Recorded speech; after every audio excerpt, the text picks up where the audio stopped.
and welcome to Conquering Mom Scrapmore with Brenda. I'm Brenda, and today we're here to bring you part 2 of Is It a Bird or Is It a Fish? This is the pattern we released last week for you to enjoy. But first, we have a new channel to introduce you to. Jennifer from Futurecat was kind enough to send an introduction on that channel from New Zealand. The channel is about quilting and traveling around New Zealand, and just such pretty country. It is unbelievable. So as soon as we roll that intro, we'll come here for the sewing. Kia ora internet, kia ora internet, kia ora internet, kia ora internet, kia ora internet, kia ora internet, kia ora internet. I'm Jennifer, better known on the internet as Futurecat. I'm a non-binary person from Aotearoa, New Zealand, and my pronouns are they, them. My channel has a little bit of everything. I love to talk about the quilts I'm making and show off some of the process I go through when I'm designing a quilt. I also love to document my travels, whether that's to countries overseas or just showing off some of the beautiful scenery we have here in Aotearoa. And sometimes my videos are just about something totally random, like my transition journey as a non-binary person, or trying out a new craft, or recreating an old family recipe. I really hope you'll come and check out my channel and see what I've got to offer. I try and post every 2 weeks, usually on a Sunday New Zealand time. So, as we say here in Aotearoa, nau mai haere mai. I look forward to meeting you all. Ka kite anō, internet. Okay, last week we showed you this box of bird blocks that I had paper, foundation paper pieced onto these little templates, and I gave you the pattern for that. But it also makes a really cute fish block, right? Just like this. So depending on how you color and you place your colors or your background will give you either a bird or a fish. So this is what I normally do with my bird blocks, is I do this kind of piecing here. Now, the other thing is I have left my foundation papers, my papers on the back until I've sewn all the way around. Like the only one I could really comfortably take off now is this one, but I might as well leave it and get, you know, all of them done. So today we're going to show you how to do this. Now, once you know how to do this, this comes easy, right? So let's get started with how to do this. Now, what I have done is I did strip sets. I did a 1.5 inch red with the fabric strip, and then I did 2 with the fabrics at 2.5 inches wide, right? So, I mean, I've done a variety of them because I've got lots of little bird blocks to make. So, what I'm going to do is and I've sewn them all together. And then what I do is I lay them out so that the tails, or the tail of the bird, looks like it's flying away from that center, right? So this is how it basically would go. And then I have got 1.5 by 2.5 inch strips that we're just going to sew together here, right? Just like that. And you can do lots of them. So I've got like a little stack of them that I keep handy. Now the outside of this block, we'll do the inside first and I'll show you how to do the outside of the block. But you'll need, this strip is, I think it's 6, I can't remember. I'll have to measure them out for you. And this is all your 1.5 inch square blue pieces that go around to make that little friendship star. So let me get my foot here changed out to a 1/4 inch foot. And when I'm doing stuff like this, I've got my machine set so I can make the maximum number of stitches that I can. Then I don't worry about what color of thread I'm using. I just use whatever then, you know, so it's nice and it's easy to piece.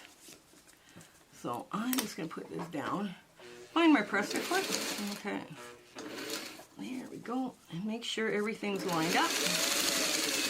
And I'm going to sew on that line. There we go. Just like that.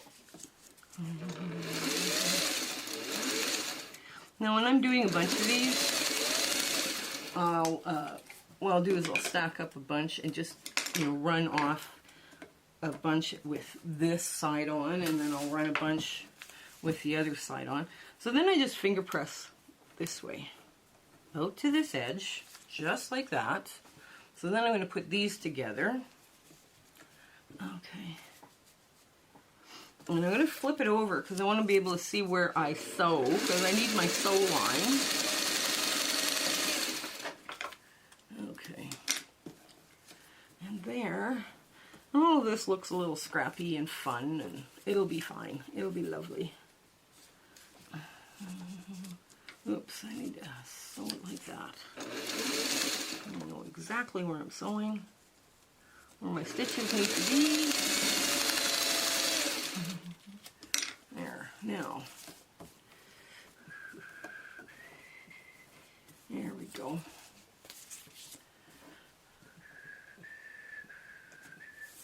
Now that's how I want that to lay. I want this to lay open.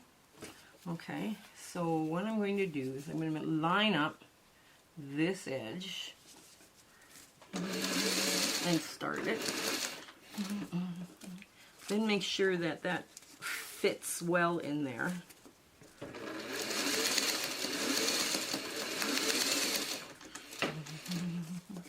And make sure this side nests well.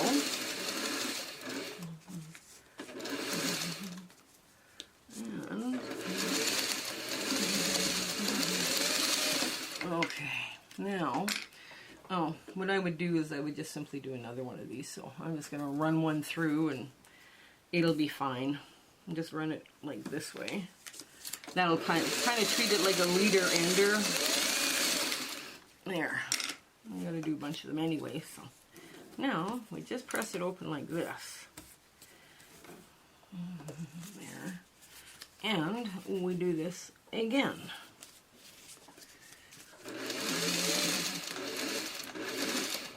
Now I know a lot of people take their papers off as soon as they're done. I just find there's so many bias edges along the edge. If you don't put stay stitching in, you can't really take your paper off because everything will stretch.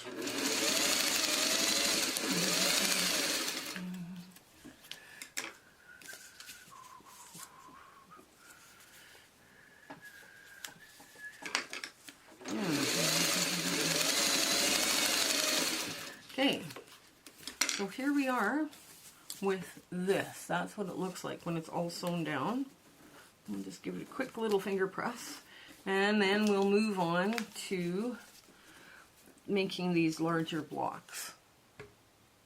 Okay, now you take your 5.5 by 1.5 inches. All these measurements are going to be down in the show notes below. And you're going to make an L shape like this. And we've got a few extra ones here that we don't need. And this one is the only one that stays unsewn. I don't know if you can move it closer, up, back, I guess, back closer. But in the meantime, you want to do little half flip and stitch, right? So what you're going to do, and you're going to change your foot, of course. Hang on, I shouldn't have put the other foot away, should I? Yeah, we're going to have one of those days here. Oh well, at least life is usually really good here. I don't have much to complain about. And if all the thing I have to worry about is where my foot is, yeah, I don't have a lot. So what you want is this to fold over like that, right? So in order to get that, you're going to stitch along, and you just want to be a little bit to the one side. And these are short enough, I don't worry about how big they are or anything like that. I have a few plain ones here. It's all good. Okay.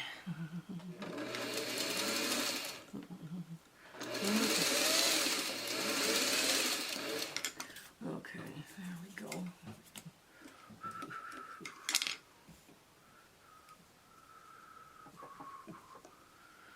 Okay. Oh, a really old blue scrap. Oh my goodness. And you want to do it on both sides.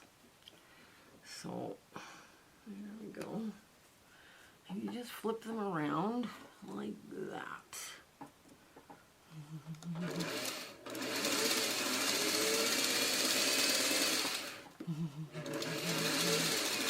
Now, before you cut off any of this, right, I'm going to recommend that you actually take a look and make sure that it covers.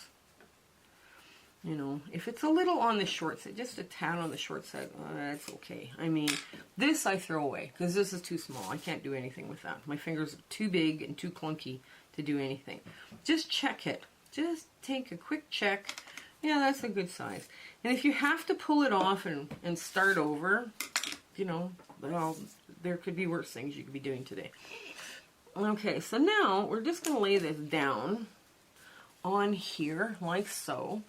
And we're going to put it so that we can actually see the line we're supposed to be sewing. And of course now I've got my foot. This I do a bunch of these at a time, right? So that's why. There. I don't normally change feet this often. What I would do is I would do a whole bunch, make a whole bunch of blocks, and then you know, flip it over and then sew a bunch of blocks together so I wouldn't have to be changing feet as often. But this is a cute little, that's a cute little showstopper. I prefer to do these small piecing on these smaller crumbs just because you have a different wow factor. Okay. Now we will check to make sure that works. Yep, that works. And does that work? Yes, it does. Okay. Alright, now this gets sewn on to this. And I get more contrast if I go that way. There we go. The little blue friendship stars ties the whole piece together, right? So you're not, you know, it's a nice way to show off your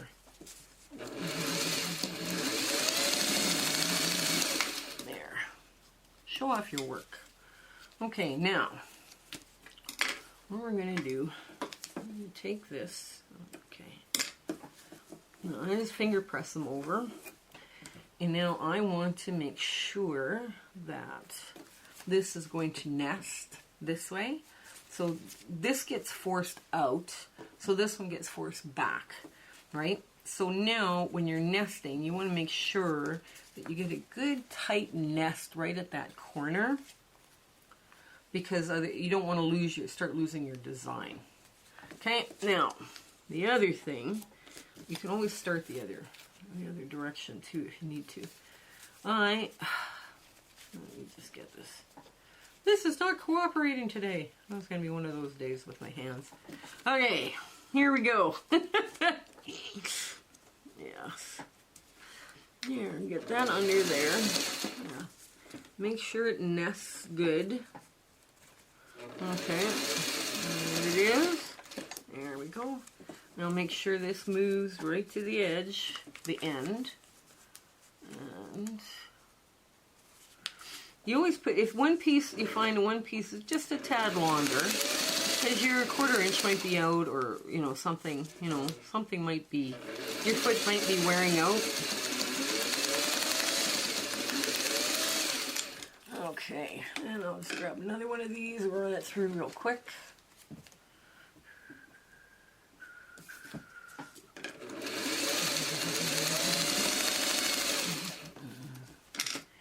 And now here is our block. So now I'm going to show you what they all look like when you start putting all of this stuff together, because I think that would help you see what we're doing here. We're only putting sashing on 2 sides because that's the only reason why we need to. So when we put it like this, the sashing on 2 sides, wait a minute. This goes like this. And this goes like this, and this goes like this. And there we go. So here is your friendship star, right in the middle of that block, right? When all your pieces get sewn together, right? So it unifies the quilt because you've got a common repeating motif, right? Or did I put it the wrong way? I don't know what I did with it. Oh, it's supposed to go like this, and it's supposed to go like this. There it is, like this.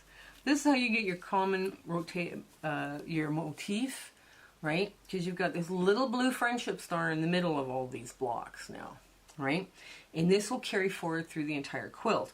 Once you've sewn all the blocks together, then you do a repeat of this, putting a cornerstone here and a little 5.5-inch strip with both ends tabbed with the blue, right?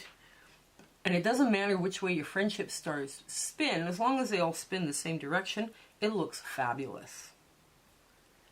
So anyways, what do you think of these cute little blocks? They're really easy to do. And the fish basically doesn't have a cornerstone in the middle. I just decided because in the sea there's no cornerstones. So what I did with this one is I put the same 2.5 by 1.5, and all those cutting instructions are in. Then this one, and then all 1.5 around. And then I trimmed it to a 7 to make sure that everything lies flat, and it'll be just a fun little block to play with. Think of it, either you can do a whole quilt like this or like this, or this could be just a little novelty block that appears in a child's quilt. They're really darling. So anyways, I hope you enjoyed the introduction to Jennifer at Futurecat. I hope you have an absolutely fabulous week ahead. It has been so much fun sewing with you today. Okay, bye! Thank you for watching our video today. We are just overjoyed with how our channel has grown. And we would like you to share, like, and subscribe these videos with your friends and other people. This is one of the quilts that we are considering at this time to do a sew along for. It is a crazy, original, scrappy design that was made with too much coffee and too many granola bars, and it's a lot of fun to do. And it is a really good scrap buster. So share, like, subscribe, tell your friends about us. Our plan for 2022 is 2 different sew-alongs for sure, and 2 different case studies. And we're going to try and do a thing on grouping on strings and crumbs, and then another one on curves. So we've got rather an ambitious 2022 planned for you here. So, like I say, I hope you come back. Have a great week ahead, and we'll talk to you later. Bye!